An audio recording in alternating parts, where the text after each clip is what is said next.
யோ யோ, கடன் கொடுத்தவன் வாசல்ல வந்து நிக்கிறான், பதில் சொல்ல போயா. கடங்காரண்ணா சரி சரி நான் இல்லைன்னு போய் சொல்லு.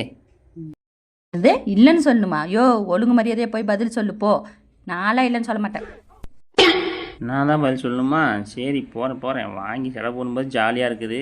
என்ன பண்ணி தொலைகிறது, போய் சொல்கிறேன் பதில் என்ன பண்ணுறது. காலையிலே பருப்பு குழம்பு, இப்பயும் பருப்பு குழம்பு தான். எத்தனை வாட்டி சாப்பிடுறது? ஒரு காய் செய்ய மாட்டீங்களா? உங்க பையன் சம்பாதிக்கிற சம்பாதனைக்கு ஒரு குழம்பு வைக்கிறதே பெருசு, இதுல பொரியல் வேற கேக்குதா? போங்க போய் சாப்பிடுங்க. சரி, எனக்கு சாப்பாடு வேணாம். ஏம்மா சாப்பிடலையா? சாப்பாடு வேணாப்பா. ஏம்மா? வேணாம், காலையிலே அதே குழம்பு, இப்பயும் அதே குழம்பு எனக்கு பிடிக்கல. ஏய் எங்கள் அம்மா அதுக்கு அப்படி திட்டுற? ஏதாவது சொல்லிங்கன்னா காய்கறி வாங்கி கொடுத்துருக்கலாம், செஞ்சு கொடுத்துருக்கலாம். எங்கள் அம்மாவை பார்த்து பக்குவமாக எடுத்து சொல்லு சரியா? இருக்கிறத வச்சு சமைச்சேங்க. பொரியல் கேட்டால் நான் மட்டும் என்ன பண்ணுறது? இல்லை சொல்லியிருக்காமல, அம்மாவை திட்டாதே, பக்குவமாக எடுத்து சொல்லு. வாமா சாப்பிட்லாம். ஏமா கோச்சிட்டு சாயங்காலம் இதை வாங்கி தரேன், வாமா சாப்பிட்லாம். என்னப்பா பண்ணுறது? வயசாயின்னு போச்சு, வாய்க்கு ருசியாக கேட்குது. அதனால தான்ப்பா கேட்டேன். அவள் இருக்கிறத வச்சு செய்கிறா. சரிப்பா வாப்பா, வா சாப்பிட்லாம். ஏங்க, சந்தைக்கு போகணும், ஒரு 500 ரூபா கொடுங்க. இருக்கிறதே ஒரு 200 தான்மா. இந்த வாரத்தை வெட்டு போட்டு வர ஓட்டணும். பரவாயில்ல கொடுங்க, சந்தையில் வாங்கினா தான் சகாயமா இருக்கும் தாயினா. கொடுங்க. உங்களா பாருமா, ஒரே ஒரு 200 தான் இருக்குது.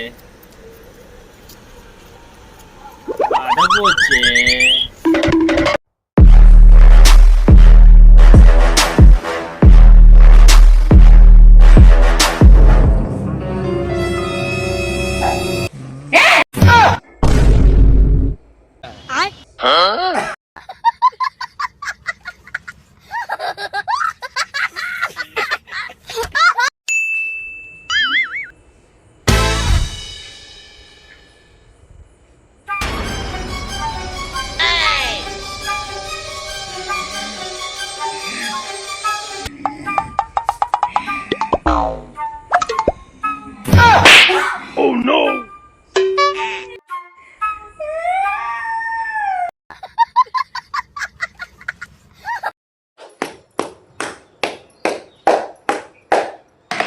டேய் என்னடி பண்ணிட்டு இருக்கிற? சப்பாத்தி பூரிக்கா பார்த்து என்ன இது பண்ணிட்டு இருக்க? அம்மா உன்னதான் அடிச்சிட்டு இருக்கேன், உன்னதான் அடிச்சிட்டு இருக்கேன்.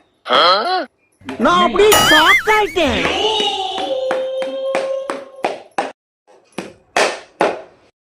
ஐயோ அலாட்டாய்க்கடா கலசி சாப்பிட்ற ஆஞ்சநேயர் மாதிரி பலம் வருதா? தாடா ஆஞ்சநேயர் மாதிரி அவ்வளோ பெருசு ஆயிடும்.